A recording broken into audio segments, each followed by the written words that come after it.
Good evening, everybody. On behalf of the Diocese of Kerry, you are very welcome to our webinar this evening, Fáilte Romhaibh go léir. This webinar is part of the Season of Creation, which runs from the 1st of September until the 4th of October. The theme for this year is Listen to the Voice of Creation, ná éist le go an cruthaithe. And this evening, we're focusing on two key parts of that creation, soil and water. Some of you may already have received the leaflet about this year's Season of Creation, but if not, it's available in your local churches, Trígailing agus Tríbéirle. We want to welcome everyone who is joining us from around the diocese, Fáilte Romhaibh go léir, and indeed from anywhere around the country and beyond. Now let's begin with our opening prayer, read to us this evening by Richard O'Brien, the Canticle of Canticles. Praise be you, my Lord, with all your creatures, especially Sir Brother Sun, who is the day and through whom you give us light. And he is beautiful and radiant with great splendor, and bears a likeness of you, Most High One. Praise be you, my Lord, through sister moon and stars. In heaven, you formed them clear and precious and beautiful. Praised be you, my Lord, through brother wind, and through the air cloudy and serene, and every kind of weather, through whom you give sustenance to your creatures. Praise be you, my Lord, through sister water, who is very useful and humble, precious and chaste. Praise be you, my Lord, through brother fire, through whom you light the night, and he is beautiful and playful and robust and strong. Praise be you, my Lord, through our sister Mother Earth, who sustains and governs us, and who produces various fruit with coloured flowers. Blessed are those who endure in peace, for by you, Most High, shall they be crowned. Many thanks, Richard. It's hard at times in our busy lives to find the space for prayer and reflection, so it's important to include both in this evening's event, and we will have a reflection a little later. Our first speaker this evening is Thomas O'Connor from Manna Organic Farm in Gloughna Thomas, along with his wife Claire, runs an organic farm at Gloughna near Camp, along with their Manna Organic Shop in Tralee. Some of you may already know Thomas. If you do, you'll know that he is passionate about biodiversity, passionate about growing and selling organic produce, and most of all, he's passionate about soil. Introduction, thank you. I really like the prayer because it shows it shows the connection we have with the greater world that's around us.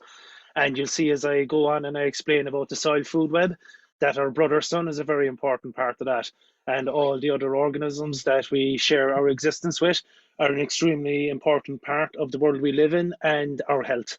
So I'm Thomas O'Connor from Manna Organic Farm, and we're based out in Gloughna, and we've been organic farming for about 15 years, and it's been quite a journey. So yeah, a good part of what we did on the farm over the years was turning around and starting to understand the soil and the connection between the soil and our own health. I'm showing this picture at the start because this picture is it must be about 7 years old, and that was before I really started to understand soil. So you can see that the ground is well cultivated in front of me, and I was disturbing it all the time before I started to understand what I was actually doing to the soil and the biology and the structure.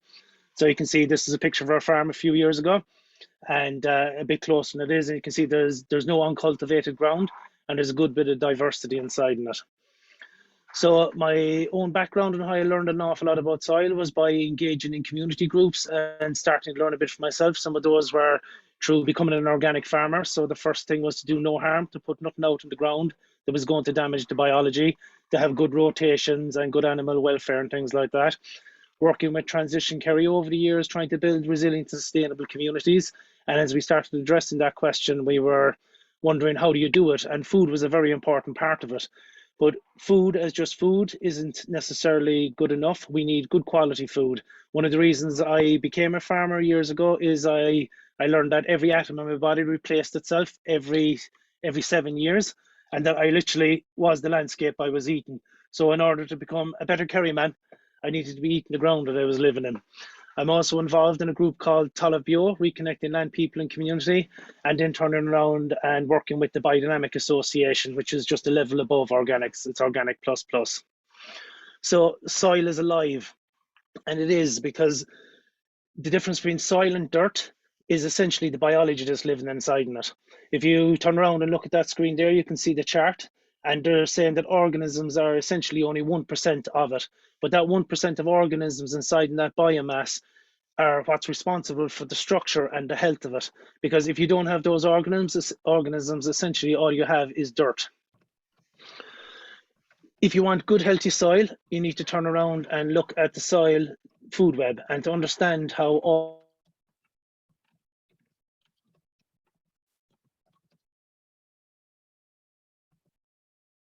levels, but essentially try the amount away from where the process started. So it all starts with the sun. The sun puts energy onto the earth, and then plants through photosynthesis take that energy, they put it into the soil. About 50% of the energy a plant takes from the sun, it puts into the soil to feed organisms through metabolites and exudates it puts into the soil. But not only that, the plant can turn around and decide what types of organisms it wants to grow depending on what minerals and nutrients it needs to take out of the soil.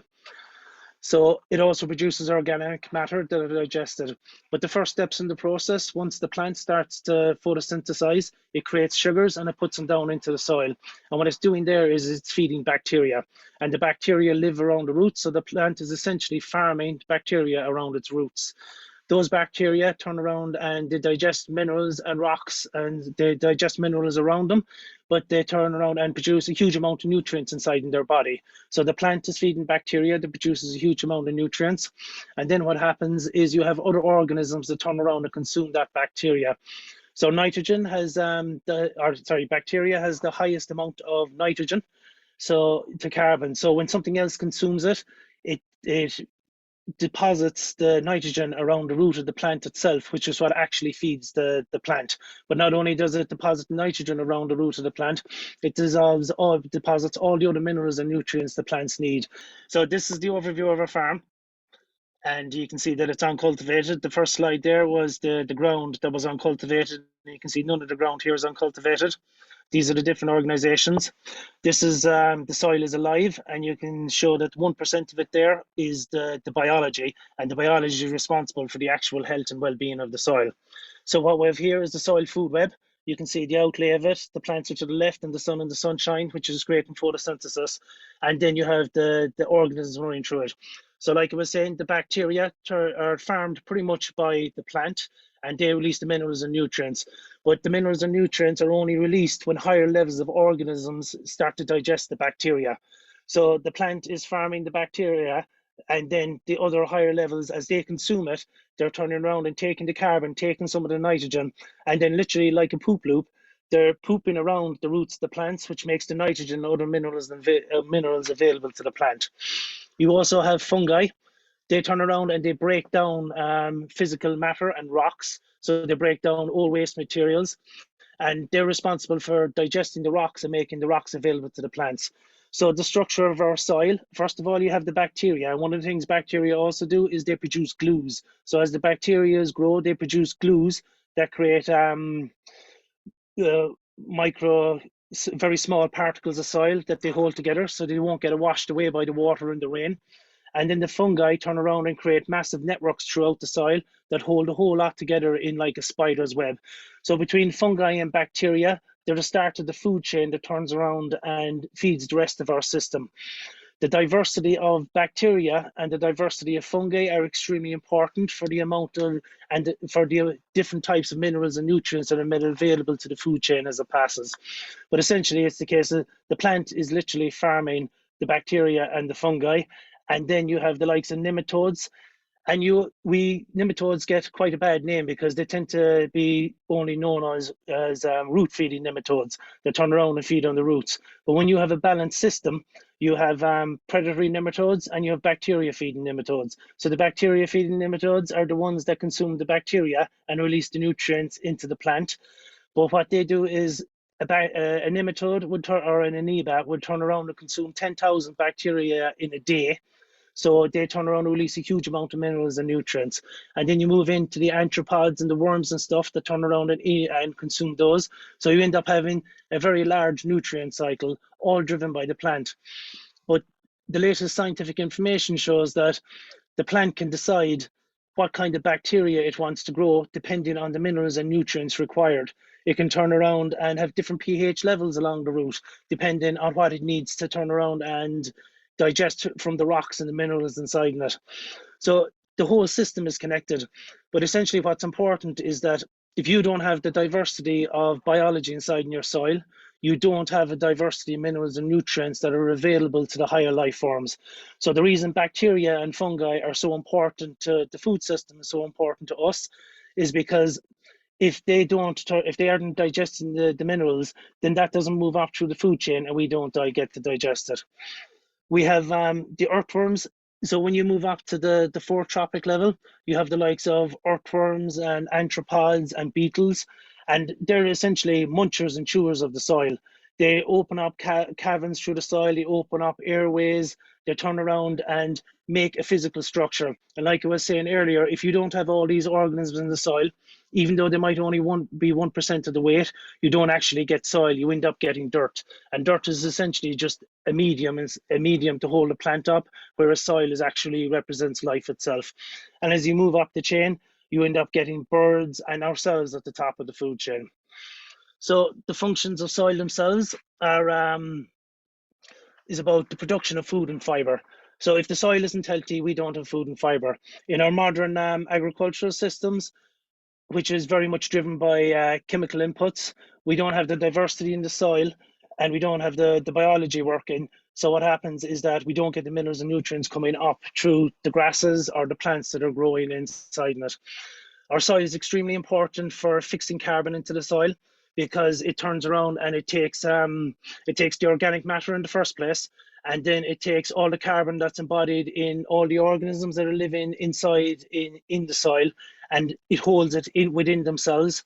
And then also there's a thing called the liquid carbon pathway, which is essentially the best way of fixing carbon in the soil because it turns around and it's the photosynthesis. So the sugars that the plant produces, that's pretty much pushes them down into the ground and fixes the carbon deep into the roots. And then those roots die back and that carbon is held in the ground. One of the biggest fixers of carbon in our soil is our mycorrhiza and our mushrooms, because the mushrooms turn around and as they build their fungal networks, they fix all that carbon into the structures and pathways. The other advantage of the fungal networks is they dissolve the rocks, they open up spaceways which allow water up and down and to move through the system. So what we have in a lot of our soil systems is compactation. So we end up getting an awful lot of runoff from when water falls because the water isn't moving through the system. In a proper soil, you have essentially little rivers and lakes that are sitting inside. There's a huge amount of water. So no matter what happens through a climatic event, if it's extremely hot weather, the water is held within the system. And if we have a lot of rain, the water is able to move through the system, which is extremely important. I just need to see that there. So the nutrient balance within animals is extremely important, the nutrient cycling. If we have good healthy animals and they're eating a diversity of crops and they're out in the landscape, as they eat those plants, they're passing the nutrients back into the landscape.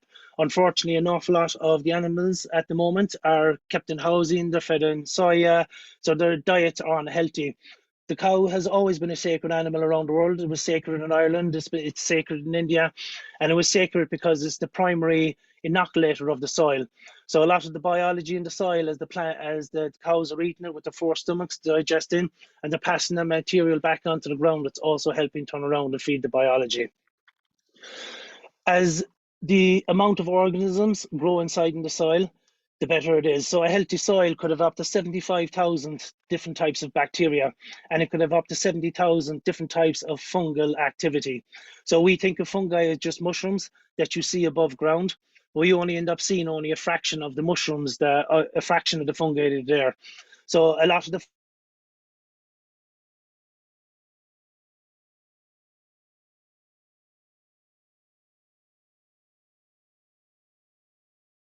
to their health. Like I was saying, when it comes to the flood and water movement, it's extremely important that we have a good, healthy soil, because a lot of our flooding issues associated with climate change is both compactation in the land, lack of biology, which means the water isn't flowing in and it's moving across the landscape. So the solution to that is generally called hard engineering, where you build an awful lot of dams and you widen the rivers. Whereas what we want to do is we want to turn around and plant loads of trees and hold the water back and ensure the water can move through the landscape properly. Another thing about good soil and good healthy plants is this is where our medicines and stuff come from. So a lot of the plants and materials, if they're nutrient dense, they are what create the foundation of our health. Our actual biome itself that gives us our health, a good healthy gut is extremely important. But that healthy gut and the biology inside in our gut is extremely related to the soil. So what we do to the soil and to the web of life, we end up doing to ourselves. So we need to turn around and reconnect all that together. There's medicines that can come from it, but we're much better off, rather than taking supplements and medicines, to be turning around and eating good quality food in the first place. The importance of biology just absolutely cannot be understated, because it is what we are. You are literally what you eat. And if the food is very plain and it comes from like NPK, which is essentially oil converted into food, the nutrient value is very, very low, and that profoundly affects our health. Also, like our soils are part of our culture. Like I said, you are what you eat. In the past, we had tens of thousands of cultures around the world, because every single environment, every single culture depended on its landscape. It depended on the food it was eaten from the landscape that they experience visually and in front of them. And then as soon as we start degrading that, we end up going into like a monoculture, like the grass and stuff. So we end up turning around and having we end up in a very bad position. Well, what we need is to diversify and have diversity within our cultures and our communities. So what we find around the world is there's an awful lot of cultures that don't exist as much anymore as they used to. And we're kind of all acting the same and singing from the same hymn sheet. So if we go back and can improve our soil and improve the diversity inside in it and the health inside in it, that's extremely important. But it's also very simple to do it. It's very simple to do it by not doing harm to it in the first place, by turning around and composting properly and not putting ingredients and materials on it that will end up damaging it. So soil delivers a huge amount of ecosystem services that enable life on Earth, because essentially those 4 or 5 inches that exist around the whole planet, that top surface of soil, that's what keeps life going. And the life we know, as in ourselves at the top of the food chain, we're a pretty young species in comparison to the bacteria and to the fungi and all the other organisms. Some of the bacteria are as much as 4 billion years old.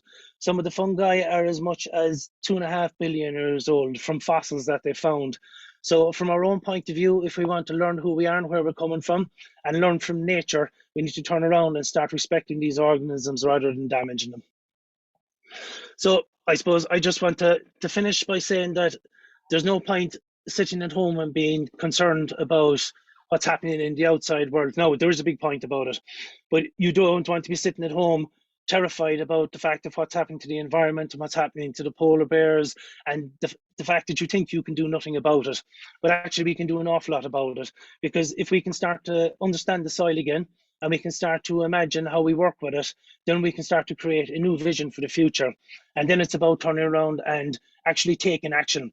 And if that action is in your back garden, or that action is in your farm or in your community or in your allotment, turn around and building soil health and connecting the commons by protecting the soil, and protecting the commons by protecting the soil and ensuring good quality water, and protecting the commons by ensuring that the plants that we grow have a huge diversity and that those plants are of old genetics, because an awful lot of the plants that we consume now have been bred pretty much for soluble fertilizers. And the older genetics, the ones that evolved over hundreds of thousands of years, they're the ones that have the symbiotic relationship with the biology. So what we need to do is start looking back at the old heritage varieties that used to grow that have those relationships. And also these plants need to be of diversity. So having a monoculture of a single ryegrass isn't good. What you need to do is multiple swards, and inside in your gardens have multiple plants growing, because every single one of those plants are fixing different minerals and nutrients into the soil. They're made up of different chemical compounds. They have different root structures that go deep down into the soil or are shallow, and they all work together as a symbiotic relationship. So essentially the soil works as a community, and what we need to do is turn around and rebuild our community by turning around and rebuilding the communities that are inside in our soils, because what happens to our soil happens to us directly. So I'll finish there, and I'll just show you a picture there of a garden giant mushroom. These are one of the particular mushrooms that you can grow, and they're a primary digester. So one of the things we've done by looking at our soil as dirt is we've taken the organisms out that help digest it. We've broken the recycling process within the soil. So what we need to do is rehabilitate them by not doing ploughing, by reducing cultivation, by not putting out inputs into the soil that is going to damage the biology. Thank you very much. Thank you. Thomas is always a very compelling speaker, and he's given us much to think about. That life under the ground really never ceases to have the capacity to amaze us, and the importance of soil and our role in protecting and nurturing it is so critical in a time of climate change. Don't forget now, if you have questions for Thomas, that you can put them into the chat, and we'll have a little bit of time towards the end of the event to answer those. I'll just add one comment there. That the soil is important, but it's actually very exciting, because I'm involved in EIP where we've got a microscopes and we're starting to look at our soil, and I'm telling you, to turn around and see the biology and stuff living inside in it, whereas it's invisible to us in the past, whereas now we can actually see what's going on in it, and you end up becoming a kid again. You end up looking at things with excitement, and that gives you a bit of hope, and it gives you a bit of drive. And the scale that you do things at doesn't matter. It doesn't matter if it's your home garden or if it's in a pot inside in the house, but what's important is what you do and how you do it. Yeah, it's not all doom and gloom. There's lots of exciting opportunities out there. We could have that conversation another day. Indeed. Thank you very much, Thomas. I think we're just going to have a short reflection now.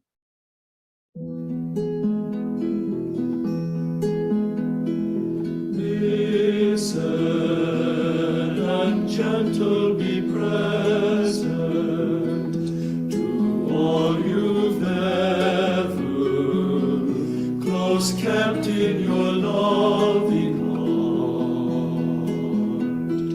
Try to remember the moments when you felt clearly the gift to be truly alive. Often look up and see the splendor of life suspended in your heart and mind, so longing to be forever alive in this moment's stillness. The thrush echoes your delight, bright the colors of hidden longing, and dreams wet woven in silk and rainbow wonder.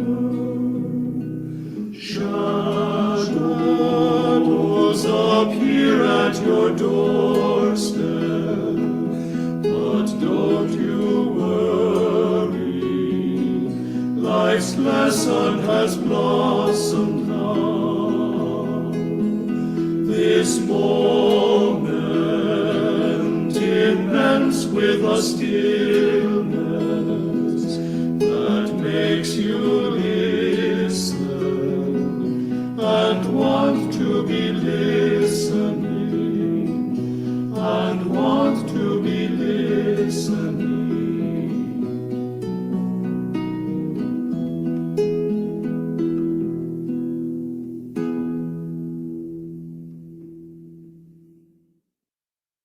very soothing. So now we're going to have our second speaker tonight, Catherine Seal Duggan. Catherine's special focus is water, which is our other theme for tonight. And Catherine is a community water officer, and she's going to talk to us about ways in which we can contribute to the preservation of that most precious of resources, water. Thank you, Catherine. Thanks a million for having me here this evening. It's really interesting so far, actually. I was very intrigued by the whole topic when it was mentioned to me that I might like to be a speaker.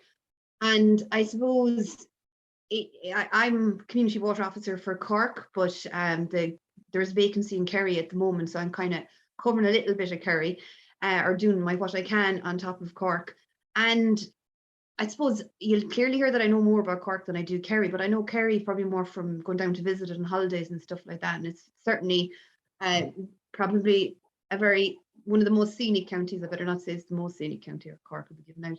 But I suppose it is a kind of, it's a great pleasure to be in places and to see it with fresh eyes. And I think that's what I see with Kerry a little bit as well.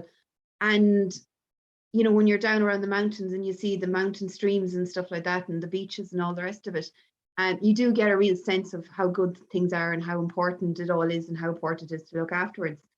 So just the pictures there of me at an event for Heritage Week in Charleville, but I just really like the picture there. It's a really community focused event.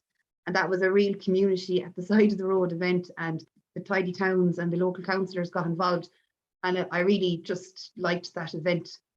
My own background, I suppose, from the topic of tonight in creation is I went to Mount Belly Agricultural College. And I suppose I would have hung around with the Franciscans there, and I spent a bit of time in Baraka at their agricultural college in Kenya as well. But I do really like the whole ethos of St. Francis, and I suppose if we went back to him a lot of the time, we'd lead simpler lives and we'd probably do all the things that Thomas was talking about and all the things we should do. But kind of just highlighting that and kind of, I suppose, my appreciation for tonight's event. What I'll mainly talk about tonight is the River Basin Management Plan and the Water Framework Directive. I'll talk about water quality, the work that's been done both across Ireland and I suppose in the different counties and locally in communities to try and improve water quality. And also, you know, there's various other different things I'll mention that communities might be able to do. So one of the things, when I went researching this presentation, I came across this picture, which I think again is from Kenya. It's from a charity, a water charity in Kenya. And you can see clearly it was done during COVID times. It's only in the last year or two. But what really made me think when I looked at this picture was that this lady here is getting a prize of a jerry can, or probably a 5-litre container for carrying water back from the well. And there's two things from that. One, the people are still having to go to wells and lakes and rivers and whatever else to get water. But it really struck me how much, you know, even in my own life, even after having spent time abroad in countries where they're a lot poorer than we are, that, you know, we have a farm here and we have a dairy farm and we have lots of these containers that different things come in and they're put out in the recycling. But the fact that this woman is so excited that she won a jerry can, you know, for carrying water, I just thought it was really reminded me of how good we have it in this country, and that, you know, we need to remember that and do our bit for our, you know, ourselves and our environment, but also remember kind of the wider picture as well. So it's always good to kind of get a shock to your system, and that picture there was a bit of a shock to my system. But I am well aware of how important water is. I worked in water quality and drinking water quality for a long time. And I suppose, you know, from that, you get a good sense of how important it is from a drinking water perspective. It's also important for nature. It's also important for the different industries that depend on it, whether that's agriculture or pharmaceutical, or even more, our tech industries are very involved in water now as well. So there's a lot of financial reasons to protect water. There's lots of biodiversity reasons to protect water, but there's just the intrinsic value, and that's the whole point of the whole St. Francis thing, of just protecting water for water's own sake. You know, we just need to do it. It's not that we should be motivated by finance or, you know, getting claps on the back or whatever, but it is something just so intrinsic to all of us to live, on top of all the other things like the soil and the sunlight. But the Water Framework Directive seeks, I suppose, it's an EU framework directive, and it seeks to bring back water quality in all our waters by 2027. It involves a number of different agencies, but most, I suppose, specifically, it involves the communities as well. The last a year, I suppose, 6 months, was involved in a public consultation about the new draft River Basin Management Plan. We had a number of submissions on that, and we'll be expecting the full plan to be released by the Department of Housing in probably the new year. And that will set out the government's commitment to water quality for the next while. Let me just see my slides, don't want to move on now. Next. We're having a bad slide even.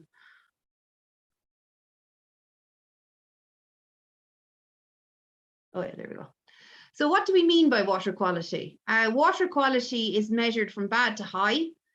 Bad is obviously, as you'd expect, bad. Poor, moderate is kind of, you know, it may have just gone down from good or maybe heading towards poor. We also have good and high, and good and high is what we want. High is the pristine water that we get at the, you know, in the mountain streams and stuff like that. Generally, we get them as far away from too much, you know, too much interference from our good selves, the humans. But you can also get them in areas quite near towns and villages as well. Kerry has a lot of them, Cork has a lot of them. I'll bring through that now in a minute. But the health of, I suppose, at a national level, Ireland's streams and waters, 53% of our rivers and lakes and estuaries are good or high status. 47 are at an unsatisfactory ecological status. But you can see there down Cork and Kerry that there is a lot of good water quality, and then there's a lot of high water quality. So the good is green, just to remind you, and the blue is the high. We do have a lot of high in the area, but they're very precarious. They're very sensitive and we lose them at any one stage. I'd say we're doing better than a lot of counties. You can look at the map there yourself, but I wouldn't get complacent in that because there's a lot of work that we need to do. This slide here shows water quality in Kerry, the kind of trends that's going on.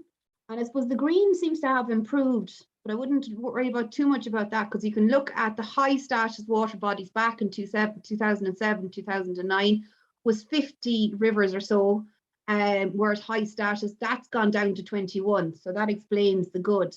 But the poors and the moderates are kind of steady enough, and we've got rid of the bad. So there has been some improvements, but what we're doing is we're losing some of our pristine waters. And that's not something we want to do. This slide here shows some of the pressures on the water in Kerry. And as you can expect, I suppose, agriculture comes up as 25.9%. That is because agriculture is one of the prime land uses in Kerry, and it's always going to have that bit more pressure on it. Hydromorphology is there as well, and that's the physical changes to the land, a bit like what Thomas was on about the drainage and stuff like that. And there is a good bit of drainage in Kerry, not all connected to agriculture. You have it along by the roads, you have it in forests, you have it in some of the wind farms and stuff as well. But hydromorphology is drainage or physical changes, and that really can do a lot of things. It can put sediment into the water as well. Urban wastewater is lower than you might think, but there is, I suppose, Kerry, there's a number of big towns, but that would be a lot higher in lots of places. I'll show you that in a minute. But forestry as a pressure is quite high up there as well, 16.5%. You might be confused about forestry because it's put up there in lots of ways, but the big issue with forestry can be drainage and also clear felling. So when there's felling going on, if it's not done in a nice way, or sometimes we've historical forests that are really onto the banks of rivers, so it can be a kind of a dangerous one as well. But it shouldn't happen into the future because a lot of our trees are back from the rivers with an adequate river buffer zone into the future. This is just here for Cork. Again, you can see Cork County. Agriculture is at 28.2%, hydromorphology slightly less at 16%, but you have forestry fairly high, and you've kind of a few additional ones there as well. You have invasive species, you have the septic tanks comes up as well, and septic tanks can be a big problem in kind of localized areas. Here, this one here, I just want to put this up so people can understand it, and you can see here that in Cork City, you know, just to show that the EPA do kind of spend a bit of time looking into this. The big pressures in Cork City are hydromorphology, more related to concrete and to culverts, to drainage measures. Urban runoff is a massive pressure, 25%. You have anthropogenic, which is kind of point source pollutions. Urban wastewater is probably lower than I would have thought at 10%. And then you have other ones there like the septic tanks, which is the domestic wastewater treatment systems, and you have agriculture. They relate to Cork City, the boundary changing in recent times, taking in some of the rural area. But what I just wanted to show you about that was that, you know, people, especially some of the farmers, get upset sometimes when they think they're being picked on, but it's more kind of the land area and the land use that will affect the pressures a lot of the time. In the city, you can clearly see that it's city-related pressures that are causing a lot of the hassle there as well. So what are we doing to improve it?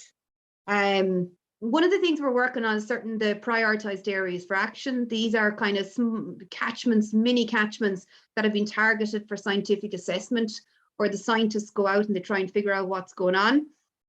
They then report back to the pressure owners. So that could be EPA, could be in charge of making sure that some point source is sorted out. It could be Irish Water if a wastewater treatment plant isn't working up to date. It could be the council if septic tanks are found to be the problem. And if it's agriculture, it goes to ASAP, which is the Farm Advisory Service, composed of the dairy co-ops and Teagasc. And this is a kind of a confidential service that will support farmers kind of fix problems where they've been detected.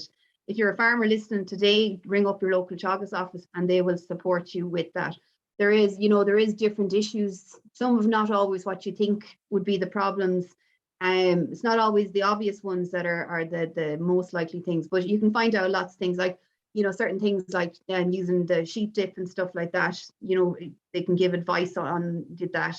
And also in terms of drainage, doing it in such a way that you're not going to impact on the streams as well. They're well worth contacting. From a community water fund, this shows we roll out a grants program every year. It's released in November for communities, closing date of January, and it gives pots of money to communities who have projects. So the funding is from 500 to 25,000, and this just gives a kind of geographical spread of where the funding has gone in the last 3 or 4 years. I'll give my contact details at the end if you want to know more about that. Exciting. This is only hot off the press, only got included in my presentation today.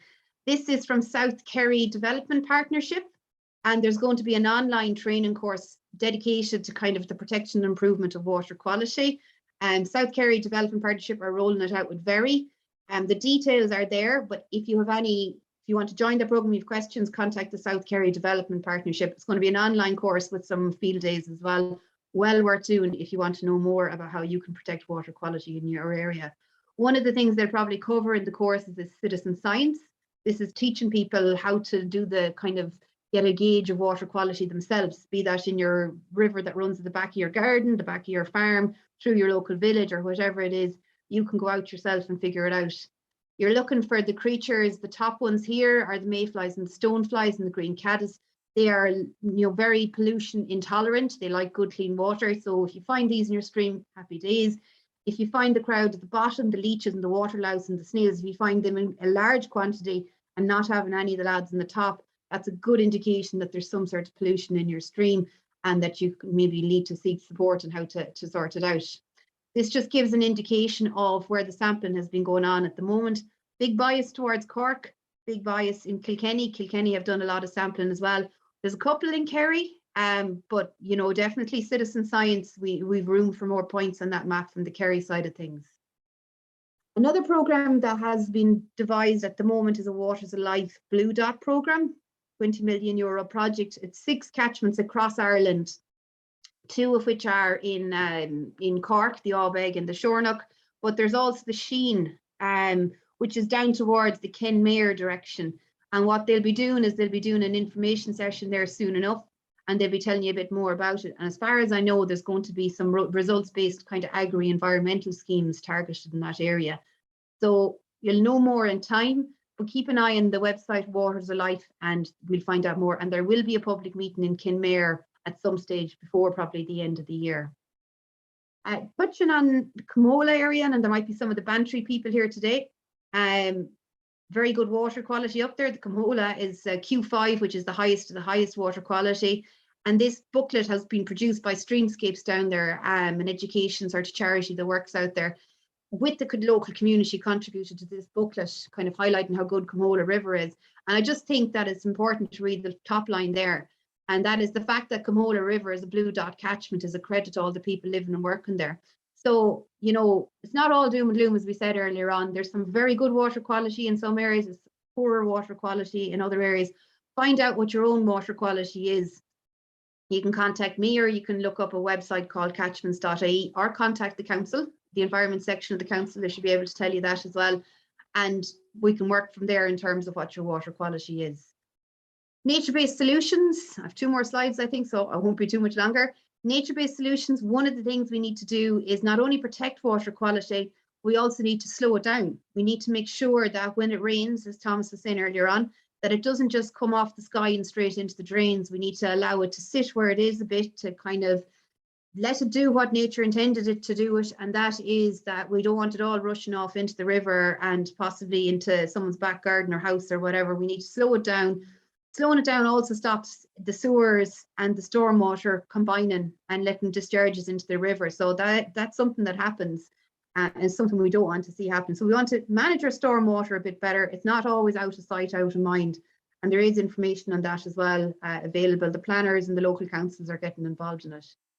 So we can do water harvesting. We can highlight stormwater drains, which is that picture with the yellow fish. When you see pollution, report it. Don't assume someone else will. That will stop a lot of problems. And if you have any suspicions of your own septic tank or whatever, seek advice on it. It could be that you need to sort it out yourself. And I suppose the one thing I'd ask everyone to do, if you have a river at the back of your house, the farm, the village, whether you're a member of the tidy towns, whether you're part of a convent, whatever you're in, leave the river edge for nature. We don't have to build right up on top of it. We don't have to trim it within an inch of its life. If you're farming and you can do it and it makes sense and it's not all small little streams, fence it off, allow a kind of a border for nature to develop, and that will allow the otters and herons and whatever else there. It also acts as a buffer. If something nasty happens on the land and there's a spillage, the buffer will prevent it getting into the river fast. So let the river edge for nature. You talk a lot about rewilding, this kind of a version of that, but you just say, look, I can accommodate nature in the river edge, and I'm going to do that. And if that's all I do, I'll have done something. And if we all did that across Ireland, we'd have a great time. So thanks very much. I hope I didn't rush that too much, and I'll look forward to the questions coming up. Catherine, that was absolutely fascinating. Thank you so much. We have a lovely job here going in Kerry. You might think of crossing over the boundary and coming to the community water officer in Kerry. I think we'd be delighted to have you. I'm sure people will definitely have questions on both of those presentations now. So I think we've about 10 minutes or so left, and I think we're going to hand over now to Des, who's going to look after the question and answer part of the evening. Over to you, Des. So Thomas, I'll start with yourself. I know time is against us, so I can't possibly cover all the questions that were asked. So we have an Ellen, and she really wanted, she was thanking Thomas again, and she wanted to know what plants can you plant in your garden, in your back garden, say particularly if you're living in a urban centre. What plants can you plant in your garden that would help the soil and help a lot of the issues you were speaking of? What plants can you plant? The most diversity in it, the better. A lot of the times you don't need to plant stuff. Things we consider weeds or nature are already fixing the problem in the first place. We just don't acknowledge that nature is more of an intelligence than us. Sometimes you need to let the weeds grow and let them fix the problem in the soil. But when it comes to biology, turning around and planting, the wider the diversity of plants, the better. And especially when it comes to pollinators and stuff like that, the more stuff insects and stuff can feed on is also very good. So it depends whether you want to turn around and leave the landscape and let it rehabilitate itself with as much diversity and leave it to nature, or if you want to turn around and grow food off it, then you kind of integrate the two together. So you want to mix a both. But the most important thing is doing as little disturbance as possible. Definitely not putting out insecticides, herbicides, pesticides, nothing that actually does damage to the biological systems. And then you can either let nature do its own thing, or you can start adding more diversity yourself. Yeah, okay. Like your common plant, like your nettle, is a great plant. You know, docks. I have a problem with docks, but I also, I've less of a problem now because you understand what they're doing. I still have docks. They're putting down a lovely deep tap root. They're drawing off minerals from deep down in the. Okay, we're having a small problem there with Thomas. And a very interesting point Thomas was making, and it came up in the comments, is how simple the issue to deal with soil is. It's like, just don't interfere with it and let nature take its course. And and a lot of people had commented on that. And people were very taken back as well about the whole connection Thomas made between what soil that we live in, actually how that promotes, how it's diverse in different parts of our planet, and how the soil itself actually how the soil itself interacts and actually creates culture, creates different peoples and different cultures. And a lot of people commented that was an amazing point, very, very interesting point. Thomas, are you back with us? Yeah, I'm back with you. Sorry about that. My internet seems to be dropping out. But you're right, like we are literally what we eat, and the soil is an extremely important part of it. And as we look after the soil and the biology and diversity, well, then we become, like, to be a better Kerry man, I want to eat more of the ground in Kerry. And the more you do that through the plants. And there's a lot of plants we consider weeds that are quite edible. And from our own point of view, the more diversity of plants we can eat, the better it is for us. The more amount of different types of plants we eat, the different type of biology that's coming onto those plants and also into our immune system. And our immune system is built on biology. But unfortunately, we're not only at war with nature, we're at war with the biology in our stomach. I call it the domestic approach. Kills 99.9% of germs. It kills all the stuff that makes up your body. And essentially, like, there's only 10% of it of us that's human. The rest of it is the viruses and the bacteria and the biology that makes up the system that is our body. But there's only 10% of your body that's human DNA. So if we're at war with nature and the biology, we're at war with ourselves, which is why, like, we have such health issues. So repair the ground, have good healthy soil, and we'll have good healthy people. Yeah, fascinating, Thomas. Thank you very much. And I think the conversation works very well together with soil and water, because, like, the soil is literally like the body of the planet and water is the blood of it. And if you want to purify the water by having a good biology in the soil, between the bacteria and the fungi, there literally is hardly a man-made compound that can't be broken down in good biological systems. Okay. So, Thomas, just before we finish with yourself, I mean, you understand this with such mastery detail. I mean, I could listen to you all night about the topic, and hopefully, sometime I might get out to the manor farm and discuss this with you more further. But one participant just came in there last minute, and they thank you again, Thomas. But they wanted to ask, how could you compost properly? What I'd say is composting properly is using materials from your own place as much as you possibly can. You have to be very careful about bringing inputs in from outside. So if you get horse manure or cow manure, you have to be very careful where that comes from, because there can be dewormers and antibiotics inside in it that turn around and damage the biology. The best biologically active compost is a compost that stands over a long period of time, because as the compost grows older, more diversity of biology comes into it. So, like, there's people like Christine Jones and Elaine Ingham and Nicole Masters, and they do an awful lot of stuff around composting. So bringing in your materials, and you could go into a lot more detail into it, but not bringing in polluted materials, bring as much material as you can in your own space and turning it a couple of times if you need. Essentially, when you're making compost, you don't want it to go aerobic. You want to keep, so you don't want it to go anaerobic, you want to keep it aerobic, because 95% of the biology that's beneficial to us in the soil and plants is all aerobic. They need oxygen to function. And a lot of the pathogens and diseases we have, they all are anaerobic. They're all lacking oxygen. Sorry, I always get confused with the two of them. So if oxygen isn't in the system, all we're doing is breeding bad biology and pathogens.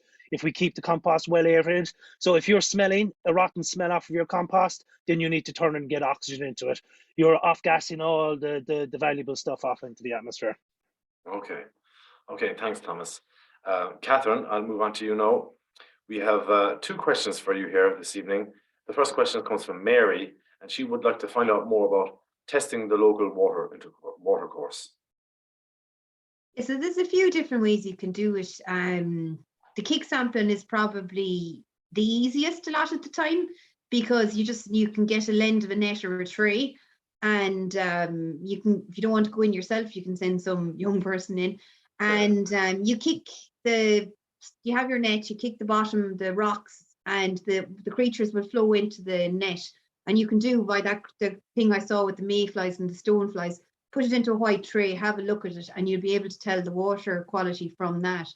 You can do chemistry, but chemistry is only a snapshot in time. If there was an incident the day before or whatever, there was some sort of increase in nutrients, the river will have cleaned itself out and you won't find it. But the creatures are a good indication of the long-term quality of the stream, because you can, if you have your mayflies and your stoneflies and you have different ages of them, you can say that the river has been good and clean and healthy for the last year or two. And if you have a heap of stonefly, or if you have leeches and worms and whatever else, the things, you can say maybe there was some incident in recent times of the water quality, or maybe it's a discharge up above or something like that. So there is chemistry sampling you can do, or you can do the kick sampling. But and I suppose it's like what Thomas again is saying with the organisms in the soil. The creatures will tell you how healthy the river is. You can do it. There could have been a massive toxic spill the day before, but the river will have cleaned itself out, and you won't find it. So, so the more insects, the more kind of insects or creatures in the river, the healthier the river is. Yeah, the stoneflies and the mayflies particularly. That's what the anglers want to do. Yeah. When you go, and it's nearly in every pub in the country, there is some picture frame somewhere of the fish ties that the anglers use. Sure, and that shows the local creatures that the trout and the salmon wanted to eat. And that's the indicators of the good water quality. Okay, thank you very much. Okay, Catherine, we have one more question here about Japanese knotweed. What can we do about that if it's present? The Japanese knotweed is the bane of a lot of people's lives. I suppose first things first is you don't want it to spread. So if it's on a roadway, or it's in a park, or it's in a school, put up some sort of sign to say what it is, because it spreads by vegetation. So a little tiny square of a leaf, or a little bit of a leaf, can grow it down further.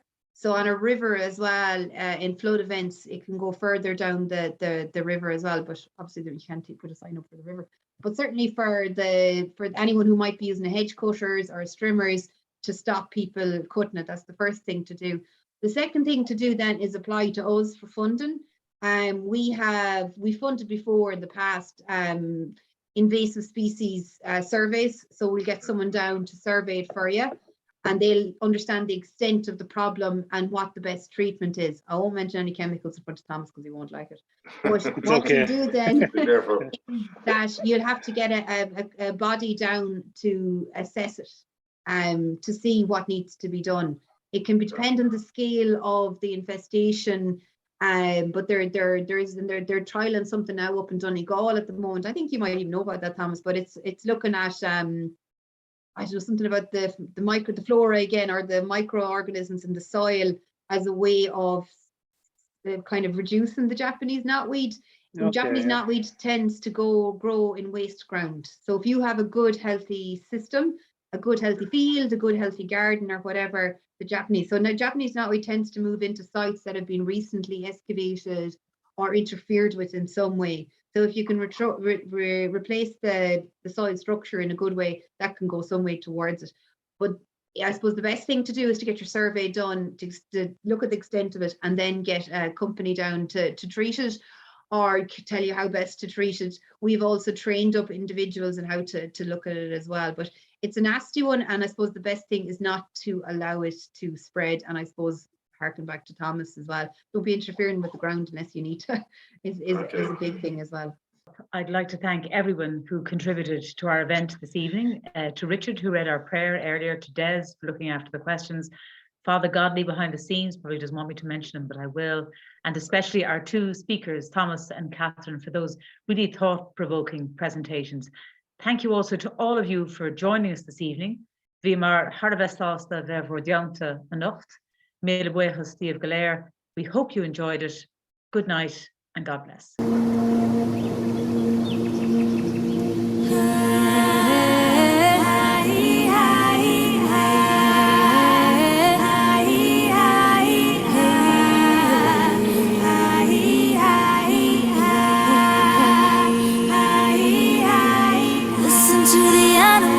Listen to the trees, listen to the spirits of the earth, begging us please, stop listening to greed.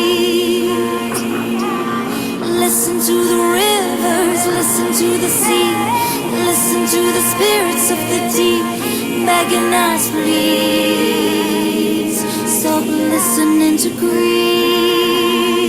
She sent the drought to warn us, she sent the storms to scold us.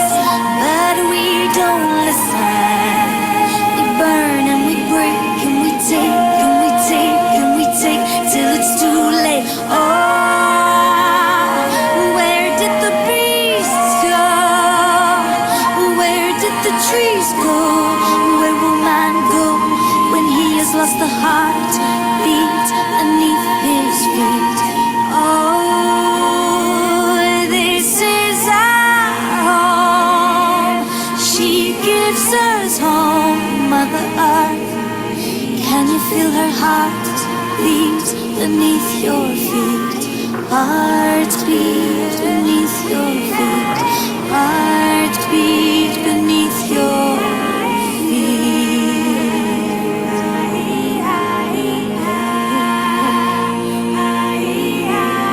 Listen to the animals, listen to the trees, listen to the spirits of the earth, begging us please, stop listening to greed. Listen to the rivers, listen to the sea, listen to the spirits of the deep, begging us please, stop listening to greed. Listen to the animals, listen to the trees, listen to the spirits of the earth, begging us please, stop listening to greed. Listen to the rivers, listen to the sea, listen to the spirits of the deep, begging us please, stop listening to greed.